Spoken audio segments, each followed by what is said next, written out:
जय मसीह की। आइए प्रार्थना करें। इस समय में प्रभु के दास, प्रभु के सेवक पवित्र और परिशुद्ध वचनों को हम सब के बीच में प्रकट करने जा रहे हैं। अपनी आँखों को बंद करें और 2 मिनट प्रार्थना करें। सर्वशक्तिमान पिता परमेश्वर, इस समय में प्रभु आपके दास पवित्र ग्रंथ में से प्रभु आज पुनरुत्थान के वचनों को हम सब के बीच में प्रकट करने जा रहे हैं। प्रभु आज ईस्टर का समय है प्रभु, पुनरुत्थान का दिन है प्रभु, रूपांतरण का समय है प्रभु। आज के दिन प्रभु आपके पवित्र और परिशुद्ध वचनों के द्वारा हम सब का जीवन परिवर्तित हो, एक नया रूप हमें मिले, एक नया स्वभाव हमें मिले प्रभु। हम अपने पुराने जीवन से चुनौतियों को प्राप्त करें प्रभु, और आपकी छत्र छाया और आपके अधीन रहें प्रभु। आपका हाथ थामकर हम सब एक मन एक आत्मा होकर प्रभु आगे बढ़ें और आपकी महिमा का कारण बन सके, आपके नाम का उपयोगी पात्र बन सके प्रभु। इस समय को हम आपके अधीन करते हैं प्रभु। आप अपनी आत्मा को सेवक पर उंडेलिए प्रभु, और उनके द्वारा अद्भुत रीति से प्रभु वचन को हम सब के बीच में प्रकट करें प्रभु। इस समय के लिए हम आपका धन्यवाद करते हैं और विश्वास करते हैं आप सदा हमारे बीच इसी तरह उपस्थित रहते हैं प्रभु, और सदा हम में से प्रत्येक पर अपनी दृष्टि को बनाए रखते हैं। प्रभु के मीठे और प्यारे नाम से मांगते हैं, आमीन। जय मसीह की। महिमा से तू जो भरा हुआ, ज्योति में सदा रहने वाला, मनुष्यों में तूने जन्म लिया, फिर से यीशु जग में तू आएगा, आएगा यीशु आएगा, फिर से यीशु जग में तू आएगा।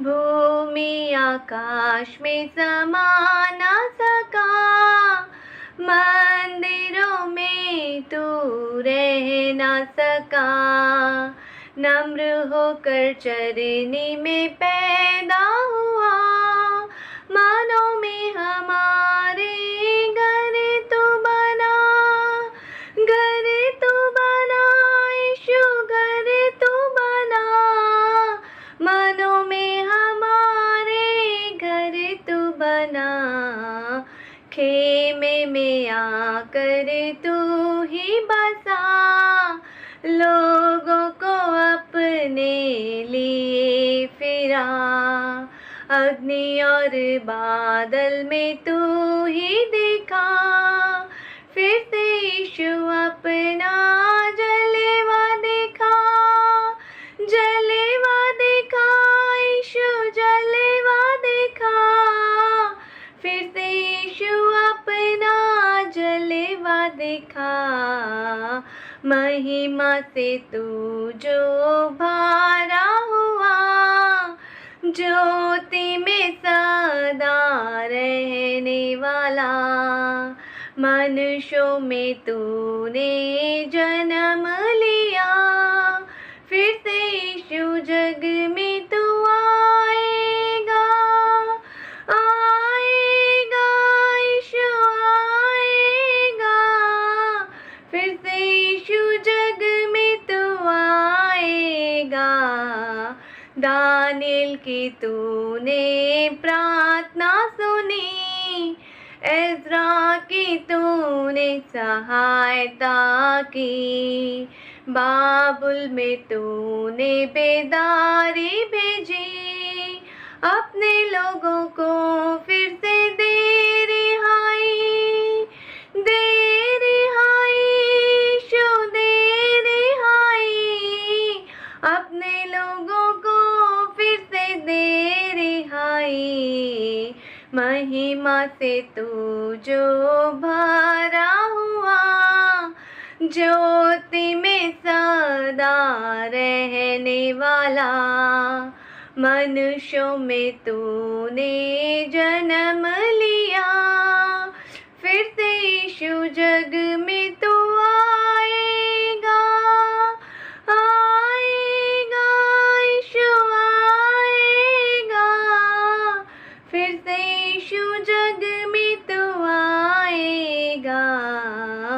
महिमा से तू जो भरा हुआ, ज्योति में सदा रहने वाला, मनुष्यों में तूने जन्म लिया, फिर से यीशु जग में तू आएगा, आएगा यीशु आएगा, फिर से यीशु जग में तू आएगा।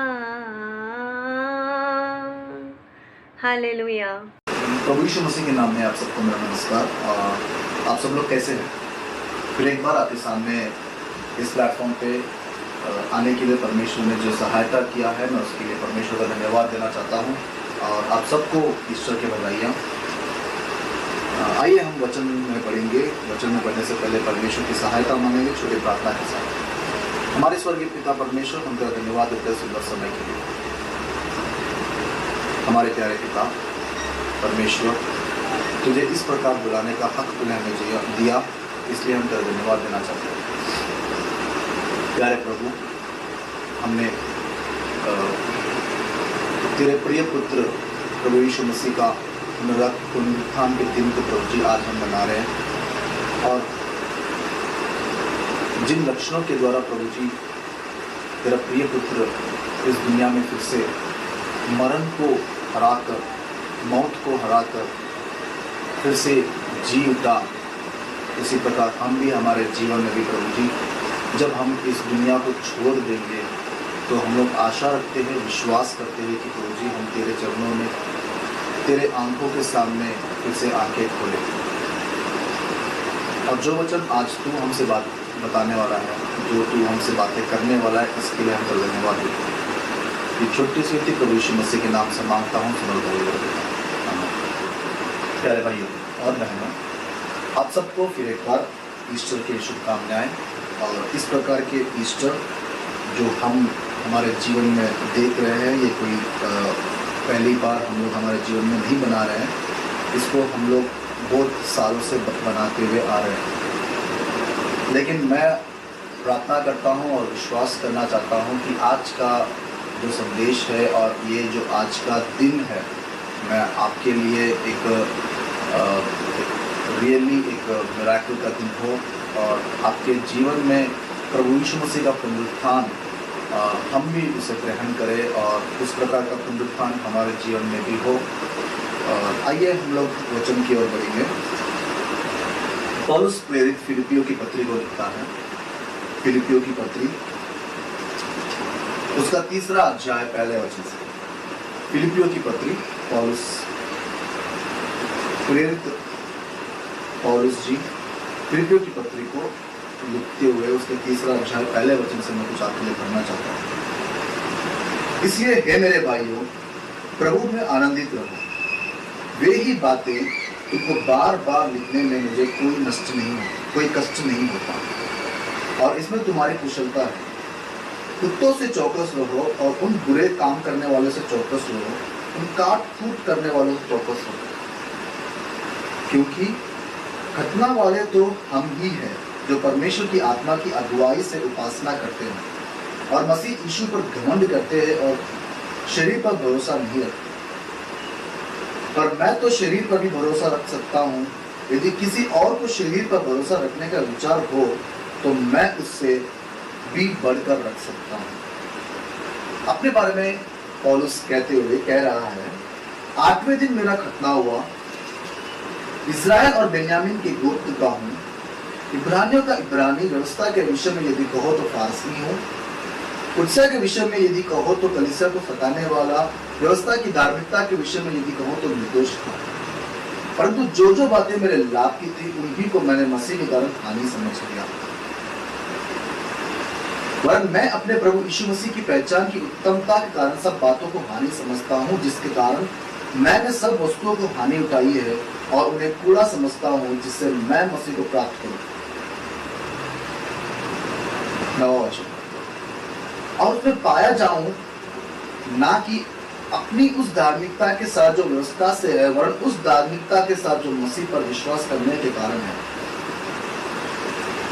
और परमेश्वर की ओर से विश्वास करने पर मिलती है, ताकि मैं उसको और उसके मृत्युंजय की सामर्थ्य को और उसके साथ दुखों में सहभागी होने के मर्म को जानूं और उसकी मृत्यु की समानता को प्राप्त करूं, कि मैं किसी भी रीति से मरे हुए में से जी उठने के पद तक पहुंचूं।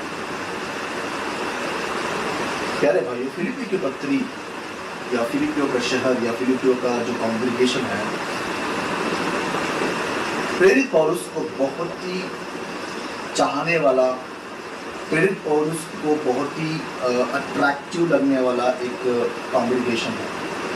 और मैं ये भी कहना चाहता हूँ कि थोड़े हमारे जीवन में जैसे फेवरेट कॉन्ग्रीगेशंस रहते हैं, उनमें से थोड़े फेवरेट कॉन्ग्रीगेशंस में से प्रेरित पौलुस का फेवरेट कॉन्ग्रीगेशन फिलिप्पी भी है, क्योंकि उसकी सेवा कार्य में जैसे उसने यात्राएं किए थे, पहली यात्रा, दूसरी यात्रा, तीसरी यात्रा और उसके बाद रोमी यात्रा, इन सब यात्राओं में फिलिप्पी शहर या फिलिप्पी कॉन्ग्रीगेशन प्रेरित पौलुस को पैसों के विषय में या सपोर्ट के विषय में, हर एक चीज में फिलिप्पी कॉन्ग्रीगेशन पहले था।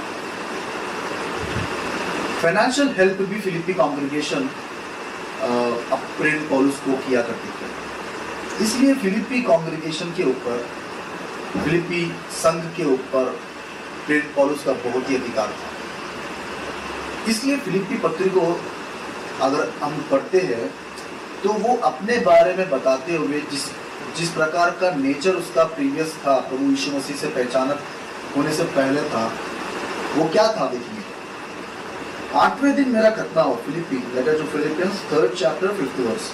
8वें दिन मेरा खतना हुआ, इजरायली और बिन्यामीन का गोत्र का हूँ, इजराइल के वंश और बिन्यामीन का गोत्र का हूँ, इब्रानियों का इब्रानी व्यवस्था के विषय में यदि कहो तो फारसी हूँ, उत्साह के विषय में यदि कहो तो कलीसिया का सताने वाला, और व्यवस्था की धार्मिकता के विषय में यदि कहो तो निर्दोष था।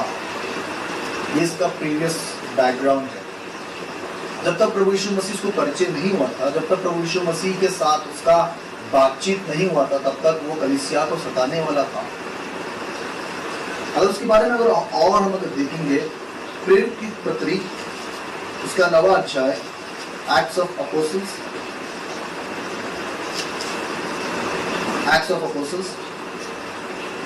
उसका 8th चैप्टर देखेंगे, 7th चैप्टर 54 वर्ड से देखेंगे। 7th chapter 54। ये बातें सुनकर वे जल गए और उस पर दांत पीसने लगे, परंतु उसने पवित्र आत्मा से परिपूर्ण होकर स्वर्ग की ओर देखा और परमेश्वर की महिमा को और यीशु को परमेश्वर की दाहिनी ओर खड़े हुआ देखकर कहा, देखो मैं स्वर्ग को खुला हुआ और मनुष्य के पुत्र को परमेश्वर की दाहिनी ओर खड़ा हुआ देखता हूँ।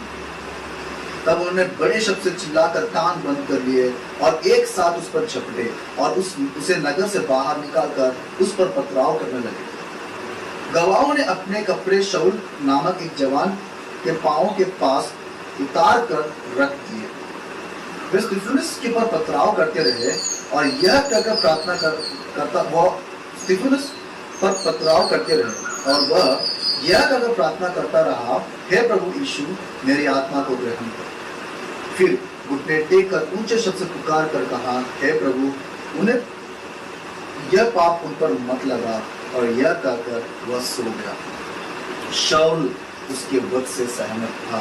अगर और आगे हम पढ़ते हैं, ये 8वां अध्याय में हम लोग देखते हैं तो शाऊल भी वहाँ के भविष्यवक्ताओं से और वहाँ के जो मंदिर के बड़े बड़े पुजारियां हैं उन सबके पास जाकर एक ऑफिशियल ऑर्डर लेता है कि मैं इनको मारने के लिए निकलता हूँ। देखिए 9वां अध्याय 1ला वचन। शाऊल जो अब तक प्रभु के चेलों को धमकाने और घात करने के धुन में था, महायाजक के पास गया, उस मंदिर के जो सबसे बड़ा पुजारी है वहाँ का, जिस प्रकार हम लोग चीफ प्रीस्ट कहते हैं, महायाजक के पास गया और उस दमिश्क के आराधना के नाम पर इस अभिप्राय की चिट्ठी मांगी कि क्या पुरुष क्या स्त्री जिन्हें वह इस पंथ पर पाए उन्हें बांध कर यरूशलेम ले आओ। देखिए उन्हें बांध कर यरूशलेम को लेके आओ। इस मार्ग में जो, इस पंथ में जो है उन सबको मैं मारना चाहता हूँ, इन सबको मैं वध करना चाहता हूँ, और उसने इसी प्रकार भी किया। जब वह दमस्क मार्ग में जा रहा था तो प्रभु ने उसे पकड़ा और कहा, शाऊल, हे शाऊल, हे शाऊल, तू मुझे क्यों सताता है? उसने पूछा, हे प्रभु, तू कौन है? उसने कहा, मैं यीशु हूँ जिसे तू सताता है। प्रभु यीशु मसीह से मुलाकात होने के बाद वह अपने आप को बदलकर अब उसकी जो नई जिंदगी के बारे में बता रहा। देखिए, उसकी नई जिंदगी के बारे में फिलिप्पियों की पत्री में कह रहा है 3 अध्याय में 7वें वचन से, परंतु जो जो बातें मेरे लाभ की थी उन्हीं को मैंने मसीह के कारण हानि समझ लिया, वरन मैं अपने प्रभु मसीह यीशु की पहचान की उत्तमता के कारण सब बातों को हानि समझता हूँ, जिसके कारण मैंने सब वस्तुओं को हानि उठाई है और मैं पूरा समझता हूँ जिससे मैं मसीह को प्राप्त करूं। प्यारे भाई, जो वचन मैंने अब तक आपके लिए पढ़ा है, वो फिलिप्पियों की पत्री क्यों ना हो, वो प्रेरितों के कार्य क्यों ना हो, इसमें हमें यह पता चलता है कि जो कुछ दुनिया में आजकल हम लोग हैं, अगर आज के दुनिया को हम देखते हैं, वर्तमान काल की दुनिया को हम लोग देखते हैं, प्रेजेंट एज को अगर हम लोग देखते हैं, तो गांवों से लेकर शहरों तक क्या पुरुष क्या स्त्री, सबके सब पैसे कमाने के लिए, शांति से अपने जीवन को बिताने के लिए, और मैं सबसे अच्छा जीवन जीना चाहता हूँ, ये बात को ध्यान में रखते हुए सब लोग एक दौड़-भाग की जिंदगी में है। प्रेरित पौलुस भी उसी प्रकार था। वो उसकी इच्छा यह थी कि जो कोई इस मार्ग में है, मैं उन सबको पकड़ूं, और मैं उन सबको पकड़ूं ही नहीं, उन सबको मैं मारूं भी। प्यारे भाई, लेकिन जब प्रभु यीशु मसीह से पहचान में आया, जब प्रभु यीशु मसीह से बातें किया, तो वो कह रहा है कि प्रभु यीशु मसीह को जब मैंने पहचान लिया तो मेरे जो लाभ की वस्तु थी वे सब मेरे हानि की है। जो नाम उसने कमाया उसको हानि समझा, जो पैसे उसने कमाया वो उसको हानि समझा, जो बिजनेस में वो था वो उसको हानि समझा। देखिए वो बात कह रहा है, परंतु जो बातें मेरे लाभ की थी उन्हीं को मैंने मसीह के कारण हानि समझ लिया, which was beneficial for him। हमारे भी बेनिफिशियल्स बहुत होते हैं, हमारे रिलेटिव्स हमारे बेनिफिशियल्स हैं, हमारा जॉब हमारा बेनिफिट्स है, हमारा जो फैमिली है वो हमारी बेनिफिट है। इन सब को विषय में हमारा नाम, अगर जितना भी बड़ा नाम अगर आपका हो, जितने भी अच्छी पढ़ाई आपने कर ली हो वो भी हो, इस प्रकार के सबको उसने हानि समझ लिया।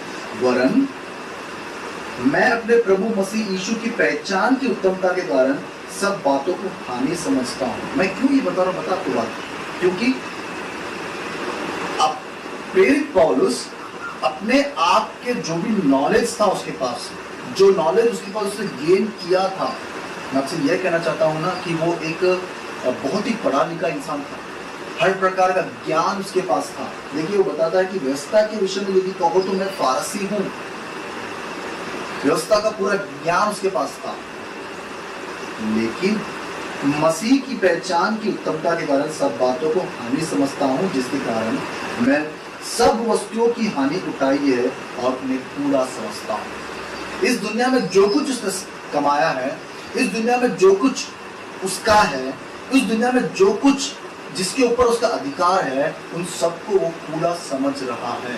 और वो ये चाहता था, और वो यह चाहता था कि और उसमें पाया जाऊं, ना कि अपनी धार्मिकता के साथ जो व्यवस्था से है, वरन उस धार्मिकता के साथ जो मसीह पर विश्वास करने के कारण और परमेश्वर की ओर से विश्वास करने से मिलती है, विश्वास करने पर मिलती है, ताकि मैं उसको और उसके मृत्युंजय की सामर्थ को पाऊं। आज का हमारा अंश है मृत्युंजय की सामर्थ को पाना कैसा है। हम कैसे मृत्युंजय की सामर्थ को पा सकते हैं। जिस प्रकार प्रेरित पौलुस मृत्युंजय की सामर्थ को पा चुका है, जिस प्रकार के कार्य उसने किए हैं, और हम दृढ़ता से विश्वास से कह सकते हैं कि वो भी आज भक्तों के साथ है, उसी प्रकार हमें भी मृत्युंजय की सामर्थ को पाना है। प्यारे भाई, आपने अब तक कितने भी ईश्वर के मैसेजेस सुन लिए होंगे, आपने अब तक कितने के संदेशों को सुन लिए होंगे, लेकिन क्या आप दृढ़ से कह सकते हो, क्या आप विश्वास से कह सकते हो, क्या आप कॉन्फिडेंस से कह सकते हो कि मैं मरने के बाद फिर से जी उठूंगा? क्या मैं मरने के बाद फिर से प्रभु के चरणों में मैं जी उठूंगा? हमें कहना है। इसलिए 11वें वचन में क्या कह रहा है, देखिए कि मैं किसी भी रीति से कैसे भी करके मरे हुए में से जी उठने के पद तक पहुंचूं। ये एक पद है। मनुष्य जब इस दुनिया में आया था वो पवित्र था। लेकिन अपने सोच विचारों को वह मानते हुए इस दुनिया में किस प्रकार जीना है उन सोचों को समझकर और जो करना नहीं चाहिए उसे कर परमेश्वर के नजरों में पापी हो गया। ये एक पाप का पद है। ये एक दशा है जिसमें हम लोग इंसानी पाप में है। इसके बाद का पद है पवित्रता।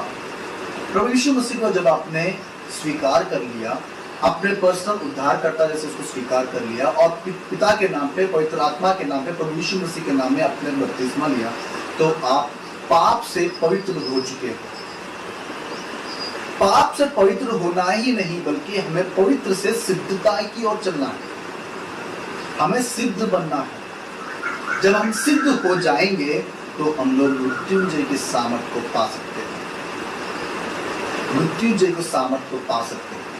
प्यारे भाइयों, इस प्रकार का संदेश आपने अब तक बहुत कुछ सुन लिया होगा। मैं आप लोगों से कहना चाहता हूं कि पुराने नियम में जब नूह के दिन चल रहे थे तो वहां पर भी नूह के दिनों में परमेश्वर ने नूह से बातें करके जल प्रलय आने वाला है इसलिए तू एक नाव को बना, और नूह ने इसी प्रकार किया। नूह अपने बेटों और बेटियों को इकट्ठा किया, बेटियां मतलब बहुएं को इकट्ठा किया और कहा कि यहाँ पे एक जल प्रलय आने वाला है इसलिए हमें एक नाव को बनाना है। और बेटों ने पिता के बातों को विश्वास किया और नाव को बनाना चालू किया। नाव को उस प्रांत में बनाते हैं जहां पे समुद्र है कि नाव को पानी मिले और पानी में तिरे। लेकिन नूह उस जगह में बना रहा था जहां पे कोई समुद्र नहीं है, वह एक रेती में बना रहा था। उस प्रकार के प्रांत में बना रहा था जहां पे एक बूंद पानी भी नहीं था और लोग उसको देख के हंस रहे। नूह के बातों पर विश्वास नहीं किया और नूह को देख के वे हंसने लगे कि यहाँ पे जल प्रलय कब आएगा, यहाँ पर जल प्रलय आने का कोई संभावना है। मैं आपसे कहना चाहता हूं, आज हम लोग उन बातों को पढ़ रहे हैं तो उसका मतलब यह है कि वे हो चुके हैं और हमें यह विश्वास है कि वो हो चुका है और नूह का फैमिली बच गया है, क्योंकि नूह ने परमेश्वर के वचनों पर विश्वास किया। नूह और नूह का कुटुंब नाव में चढ़ गया था इसलिए वे बच गए थे। पहले ही बता दिया गया था कि जल प्रलय आने वाला है। लेकिन उन लोगों ने विश्वास नहीं किया और क्या हुआ पता है? देखिए मत्ती रचित सुसमाचार उसका 24वां अध्याय, मैं 36वां वचन से पढ़ने वाला हूं। देखिए gospel of Matthew 24th chapter 36। उस दिन और उस घड़ी के विषय में कोई नहीं जानता था, ना स्वर्गदूत ना पुत्र, केवल पिता। और जैसे नूह के दिन थे वैसे ही मनुष्य के पुत्र का आना भी होगा, क्योंकि जैसे जल प्रलय के पहले के दिनों में जिस दिन तक नूह जहाज पर ना चढ़ा उस दिन तक लोग खाते पीते थे और में विवाह होते थे, और जब तक जल प्रलय आकर उन सबको बहा ना ले गया तब तक लोगों को कुछ भी मालूम ना पड़ा। वैसे ही मनुष्य के पुत्र का भी आना होगा। जल प्रलय जब तक उनको आके बहा ना ले गया तब तक उन्हें पता नहीं चला। मैं आपसे पूछना चाहता हूं कि जिस प्रकार के नूह के दिन थे, जो जिनों में जैसे नूह के दिन थे वैसे मनुष्य का पुत्र आने का दिन होगा। 38वां वचन 38 क्योंकि जैसे जल प्रलय से पहले के दिनों में जिस दिन तक नूह जहाज पर ना चढ़ा उस दिन तक लोग खाते पीते थे और में विवाह होते थे। क्या आजकल इन दिनों में हम लोग ये पूरे नहीं देख रहे? आप कोई भी गली में चले जाइए, कोई भी रास्ते में चले जाइए, कोई भी शहर में चले जाइए, कोई भी गली में चले जाइए, कहीं पे भी चले जाइए, आपको जरूर मिलेगा एक होटल। अगर कोई बड़ा होटल नहीं मिला लेकिन छोटा होटल तो मिल ही जाएगा आपको। चाय पीने का तो शॉप ही मिल जाएगा आपको। खाने पीने का दिन और विवाह कर रहे थे और उन्हें मालूम भी नहीं चला कि जल प्रलय आया और उन्हें बहा ले गया। क्या नूह ने कभी बताया नहीं? नूह ने बहुत बार बताया कि जल प्रलय आने वाला है। परमेश्वर 40 दिन और 40 रात बारिश को भेजने वाला है, लेकिन उन लोगों ने विश्वास नहीं किया। क्या आप लोग उस प्रकार के लोगों में से हो जिन्होंने विश्वास नहीं किया और जल प्रलय में बह गए? लेकिन विश्वास करने के कारण नूह और नूह की फैमिली बच गई, क्योंकि वे जहाज में थे। आज प्यारे भाइयों, प्रभु यीशु मसीह कह रहा है कि मनुष्य का पुत्र मतलब उसका फिर से आने वाला एक और दिन है, वो भी इसी प्रकार होगा। लोग अपने कामों में बिजी होंगे, जो ट्रैवल कर रहे हैं वो ट्रैवल करते रहेंगे, जो खेत में काम करते रहेंगे वो खेत में काम करते रहेंगे, जो घरों में काम करते रहेंगे वो घरों में काम करते रहेंगे। एक उठा लिया जाएगा और एक बच जाएगा। आप किस टीम में रहना चाहते हो? आप किस ग्रुप में रहना चाहते हो? जो लोग बच गए हैं, इस दुनिया में बच गए हैं, उन लोगों के इसमें रहना चाहते हो, या जो लोग उठा लिए गए उनके इसमें रहना चाहते हो? एक और संदर्भ हम देखेंगे प्यारे भाइयों। योना का किताब, पुराने नियम में अगर हम योना के बातें अगर हम लोग ध्यान से देखते हैं तो योना के दिनों भी योना को परमेश्वर ने कहा, जाके निनेवे वालों को बता दे कि मैं निनेवे प्रांत को नाश करने पर हूँ, क्योंकि निनेवे का जो पाप है वो बढ़ चुका है। आइए हम लोग खोलेंगे योना का किताब, पहला अध्याय पहला वचन। योना का किताब पहला अध्याय पहला वचन। यहोवा का यह वचन अमित्तै का पुत्र योना के पास पहुंचा, उठकर उस बड़े नगर निनेवे को जा और उसके विरुद्ध प्रचार कर, क्योंकि उसकी बुराई मेरे दृष्टि में बढ़ गई है। योना को परमेश्वर कह रहा है कि निनेवे को जाकर और उसके विरुद्ध उसको प्रचार कर, और क्या कि तेरी दुष्टता बढ़ चुकी है, तेरी दुष्टता बढ़ चुकी है। और योना, आप सब लोग जानते हो, योना निनेवे प्रांत को जाता है और वहाँ पे जाकर प्रचार करता है, और लोग वहाँ पर रिपेंट हो जाते। वहाँ का राजा उन्हें आज्ञा देता है कि जब तक परमेश्वर हमें माफ नहीं कर देता कोई भी खाना नहीं खाएगा, सब लोग उपवास करोगे, सब लोग रात पर बैठोगे। यहाँ तक का भी हो गया था कि जानवरों को भी राजा ने खाना देने से मना कर दिया था।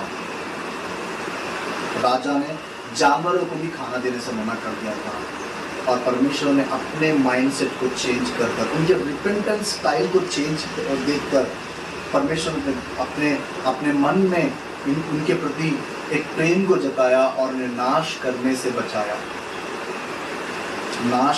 बचाया, और वे बच चुके हैं। मैंने आपको आज पुराने नियम में दो संदर्भ को बताया, एक है नोह के दिन और एक है योना के दिन।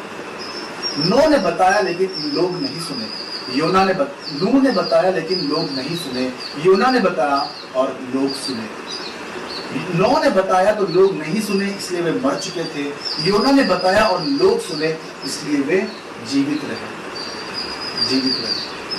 मैं आपसे भी यही कहना चाहता हूँ प्यारे भाइयों, अगर आज हम पूरे दिल से, पूरे जीत से, पूरे उत्तेज से हम लोग अगर परमेश्वर के पास आके परमेश्वर के वचनों के हिसाब से अगर हम चलते हैं तो हमारे लिए भी पुनरुत्थान उसी प्रकार है। देखिए, मृत्युंजय की सामर्थ्य में पाने के लिए परमेश्वर के वचनों का स्वीकार करना पड़ता है। मृत्युंजय की सामर्थ्य को पाने के लिए हमें परमेश्वर के वचनों का आदर करना पड़ता है। मृत्युंजय की सामर्थ्य को पाने के लिए परमेश्वर के चरणों के पास हमें अपने आप को टिकाना पड़ता है। हमने बहुत से जय को अब तक पास कर लिए होंगे, वो हमारा एकेडमिक्स होंगे, जैसे फर्स्ट क्लास से लेकर 10th क्लास तक हो गया, उसके बाद इंटर हो गया, उसके बाद डिग्री हो गया, उसके बाद पीजी हो गया, उसके बाद आप जॉब का ले लीजिए, उसके बाद मैरिड लाइफ का हो गया। हर प्रकार के जीवन में हम लोग जय पाते आ चुके होंगे, हर एक चीज में हमको परमेश्वर उन्नति दे रहा होगा। लेकिन अगर आप परमेश्वर के पास आकर अपने आप को खाली कर देते हो और परमेश्वर से कहते हो कि आपके वचनों को हमें पढ़िए, तो मैं आपसे गर्व से कहना चाहता हूँ, और जैसे मैं उसका रिप्रेजेंटेटिव हूँ, मैं आपसे कहना चाहता हूँ कि हाँ, हमारा खुदा अब तक जिंदा है और हमसे वह वादा कर रहा है कि मैं आपको मृत्युंजय की सामर्थ्य को देने में रेडी हूँ। क्या आप लेने के लिए रेडी है? क्या आप लेने के लिए रेडी है? आइए मेरे साथ एक और वचन खोलिए, व्यवस्था विवरण का किताब,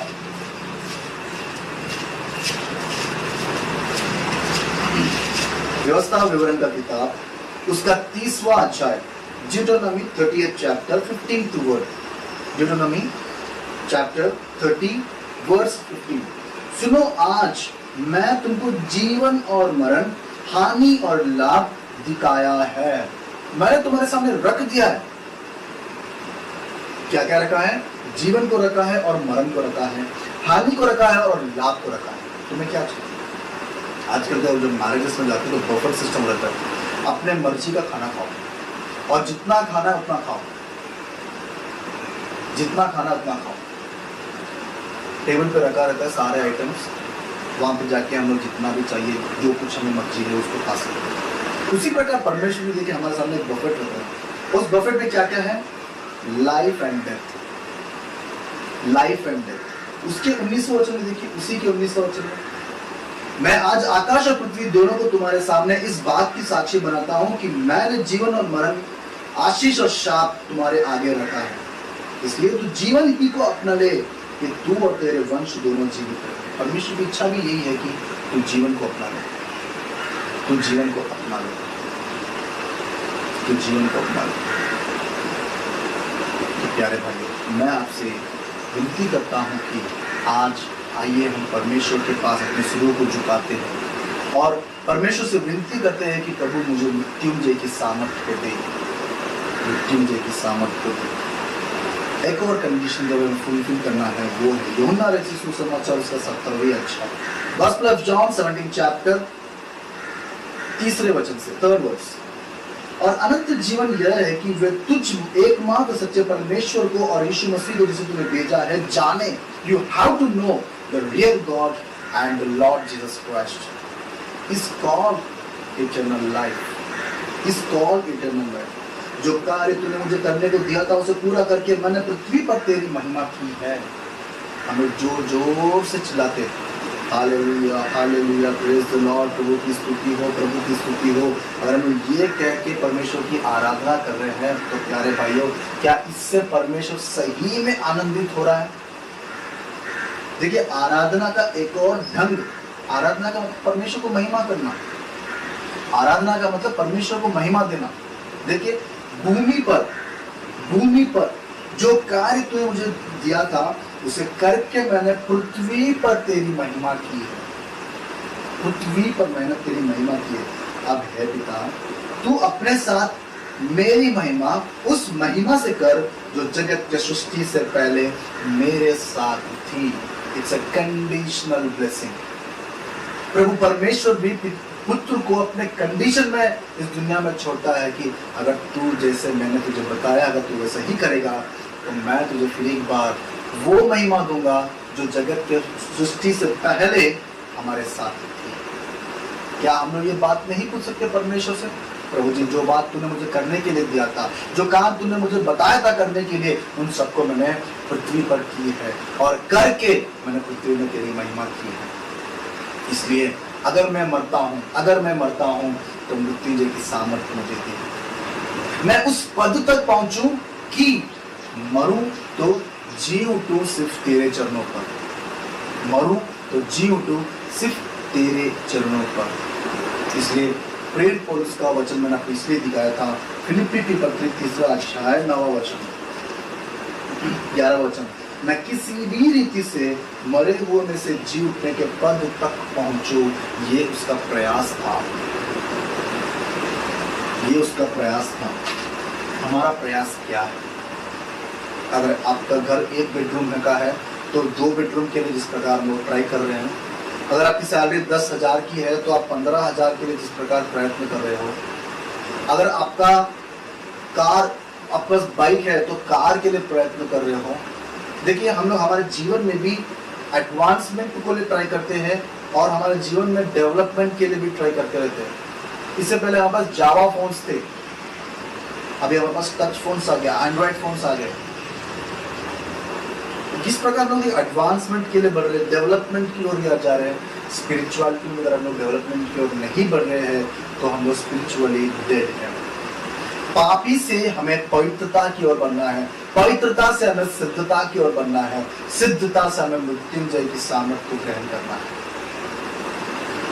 मृत्युंजय की सामर्थ्य में पार करना है। एक अच्छा वचन मैं आपको यहाँ पे दिखा के मैं समाप्त करना चाहता हूँ।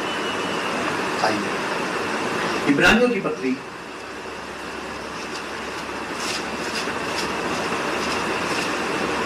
उसका 11वां अध्याय, इब्रानियों की पत्री उसका 11वां अध्याय 29वां वचन।